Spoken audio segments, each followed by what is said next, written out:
अस्सलामुअलैकुम नाज़रीन, एक नई वीडियो के साथ मैं हूं आपका मेज़बान रज़ा अब्बास। दो बड़ी अहम खबरें हैं जिन्होंने इस वक्त तहलका मचा रखा है। पहली खबर यह है कि 5 अमरीकी बोइंग तैयारे आखिर गए कहां हैं। AIT हो, यूरो एशियन टाइम हो या द गार्डियंस हो, माजी के अंदर राइटर्स हो, ट्रैवल एंड टूर हो, इन इन मीडिया आउटलेट्स के अंदर बहुत तेज़ी के साथ जिक्र किया जा रहा है कि आखिर ये 5 तैयारे गए कहां। क्या इन्हें ईरान ने खुफिया ऑपरेशन के तहत हाईजैक कर लिया है? ये पूरी खबर क्या है आज के इस व्लॉग में आपके सामने रखेंगे। इसके साथ ईरान ने रशिया के ताउन से नाही-2 सैटेलाइट भेजी है खला में, जिसके बाद ये बातें हो रही हैं कि दुनिया के लिए ईरान का जो सैटेलाइट प्रोग्राम है वो भी जोहरी प्रोग्राम की तरह खतरा बनता जा रहा है। या फिर मैं अपने अल्फाज को तब्दील ये करूं तो कुछ इस तरह से बात बनेगी कि दुनिया ईरान के सैटेलाइट प्रोग्राम को अपने लिए खतरा क्यों समझ रही है। ये दो बड़ी अहम खबरें हैं जो कि आज के इस व्लॉग में आपके सामने रखेंगे, मगर उससे पहले आपसे दरख्वास्त के वीडियो को लाइक और चैनल को सब्सक्राइब जरूर कीजिएगा। बगैर किसी देर के जो खबर छपी है जिसने तहलका मचा रखा है, 5 अमरीकी बोइंग तैयारे आखिर गए कहां, उनकी जो तफसील मीडिया के अंदर आई है वो मिनोअन में आपके सामने रख रहा हूं। ज़ाहिर अंग्रेजी में आई है, उसका उर्दू तर्जमा मैं आपके सामने रखता हूं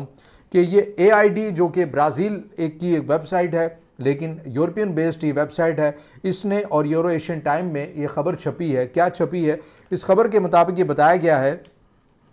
कि एविएशन सिक्योरिटी माहिरीन ने बताया कि ईरान ने यह तैयारे सिंगापुर एयरलाइंस और नॉक्सकूट एयरलाइंस से मुश्तमिल हालत में खरीदे थे, जिन्हें बाद में कंबोडिया में पार्क किया गया। जुलाई 2025 के वक्त में इन तैयारों ने कंबोडिया के एयरपोर्ट से परवाज ली, लेकिन जैसे ही वो अफगानिस्तान की फ़ज़ा में दाखिल हुए इनके ट्रांसपोंडर्स को बंद कर दिया गया, जिसके बाद वो रडार से गायब हो गए।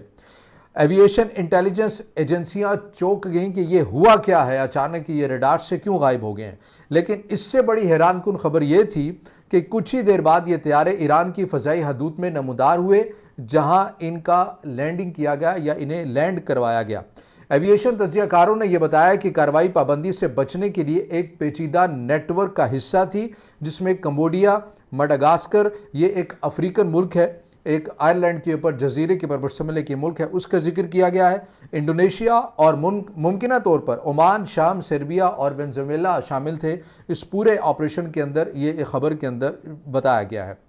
तैयारों को मेडागास्कर में 5R रजिस्ट्रेशन नंबर से रजिस्टर्ड किया गया। RIJ, 5R, 5R, RIS वगैरह ये नए शनाख्ती कार्ड इसलिए इस्तेमाल किए गए ताकि अमरीकी और यूरोपीय पाबंदियों का सुराग ना लगाया जा सके। ये बात आपको मालूम है कि ईरान के ऊपर आलमी तौर के ऊपर पाबंदियां हैं, माशी पाबंदियां हैं, और उनमें जो सबसे मेन जो मुसाफिर तैयारों के हवाले से पाबंदियां हैं कि वो बोइंग तैयारे जो कि अमरीकी कंपनी है जो बनाती है बड़े पैमाने के ऊपर मुसाफिर तैयारे, ईरान नहीं खरीद सकता। फिर ईरान को अपनी एयरलाइन, महान एयरलाइंस को एक्टिव करने के लिए काफ़ी मुश्किलात भी पेश आती हैं। माजी के अंदर भी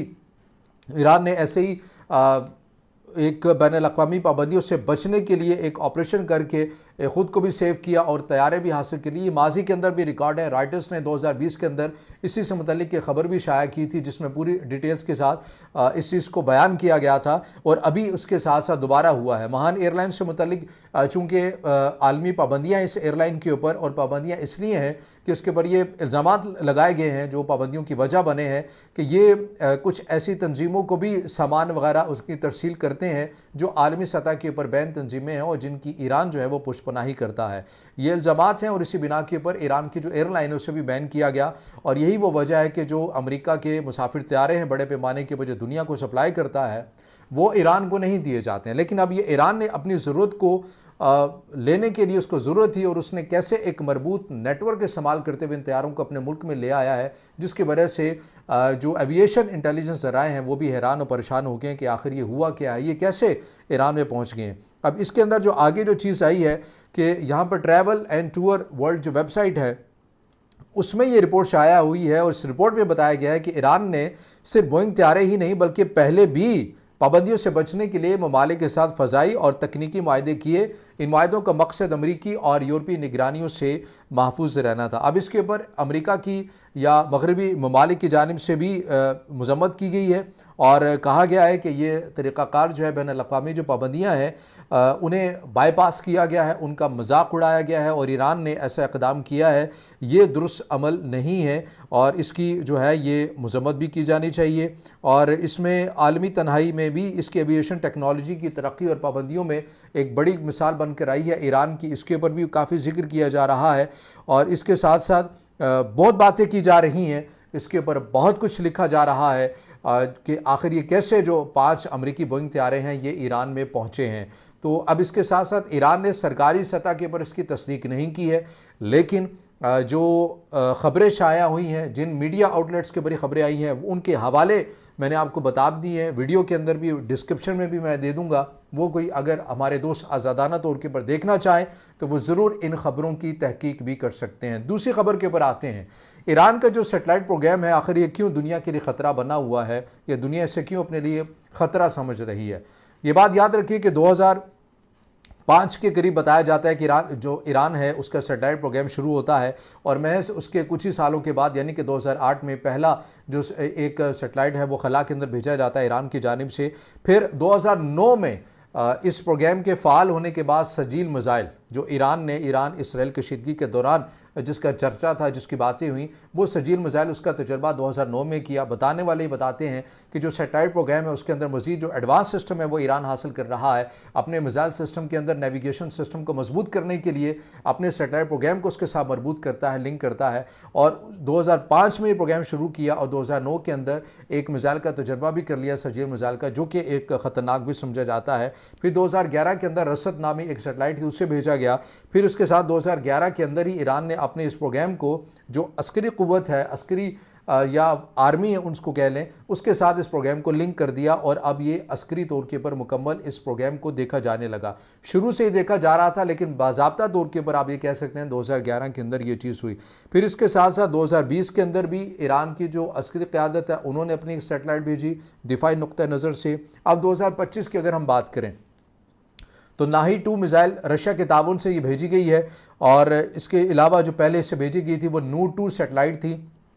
जिसका टोटल काम था ईरान की जो दिफाई हवाले से जो ज़रूरियात हैं उनके हवाले से। अब इसके अंदर देखिए कि दुनिया जहाँ पर जिद्दत इख्तियार करती हुई जा रही है, ये सेटेलाइट का जो निज़ाम है ये जहाँ पर आपको मौसमी हालात से आगाह करता है, आपकी फसलों की हिफाजत करता है या आपके दीगर चीज़ों के लिए इस्तेमाल होता है, तो वहीं पर अस्करी पॉइंट ऑफ व्यू से ज़्यादा इस्तेमाल होता है, कम्युनिकेशन के लिए इस्तेमाल होता है, नेविगेशन सिस्टम के लिए होता है, किसी मुल्क पर हमला करने हो तो उसका बेहतरीन इस्तेमाल किया जाता है। तो ये अब दुनिया ये समझ रही है कि ईरान का जो सेटेलाइट प्रोग्राम है और वह रशिया के ताबन के साथ बहुत तेज़ी के साथ आगे बढ़ता हुआ नज़र आ रहा है। और अब इसराइल तो है, इसराइल को तो तहफ़्फ़ुज़ात है, इससे तो इनकार नहीं है, लेकिन अब खुद अमेरिका और मगरबी ममालिक समझने लग गए हैं कि हमें भी ईरान के सेटेलाइट प्रोग्राम से ख़तरात लाहक हो सकते हैं। और इसलिए अब ये भी बातें की जा रही हैं कि आने वाले दिनों के अंदर मुमकिन तौर के ऊपर ये भी कभी इम्कान है कि ईरान के जोहरी प्रोग्राम में जिस तरह से साइबर अटैक होते हैं वो कौन करता है, कौन उसकी ज़िम्मेदारी लेता है, कौन नहीं लेता, बाज़ बता दिए जाते हैं, बाज़ छुपा लिए जाते हैं नाम।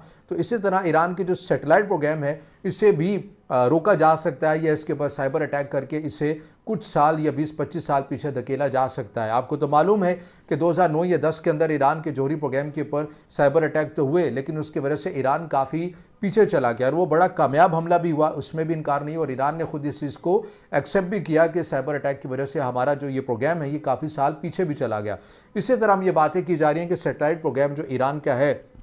उसे डायरेक्टली तो नहीं रोक सकते क्योंकि रशिया भी उसके अंदर शामिल है, तो इसलिए ईरान को सेटेलाइट प्रोग्राम से दूर करने के लिए, उसके प्रोग्राम को कुछ साल 20-25 साल पीछे धकेलने के लिए मुमकिन है कि आने वाले दिनों के अंदर एक नए महाज का सामना ईरान को करना पड़ सकता है, क्योंकि इससे मगरबी दुनिया, अमेरिका इसके ऊपर काफ़ी कंसर्न अपने तहफ़्फ़ुज़ात का इजहार करते हुए नज़र आ रहे हैं। लेकिन ये आपको मालूम है कि आने वाले दिनों के अंदर अब तो सेटेलाइट, अब तो खलाओं के अंदर भी जंगें आपको बनती हुई नज़र आती हैं। चीन इस हवाले से काफ़ी आगे निकल चुका है। तो बहरहाल ये 2 अपडेट्स हैं, 2 इंतहाई अहम खबरें थी जो कि आज के इस व्लॉग में आपके सामने रखी हैं। अगर आप समझते हैं कि वीडियो मालूमाती है फिर इसे ज़रूर लाइक भी कीजिएगा, कमेंट्स में ज़ाहिर ख्याल ज़रूर कीजिएगा और चैनल को सब्सक्राइब भी।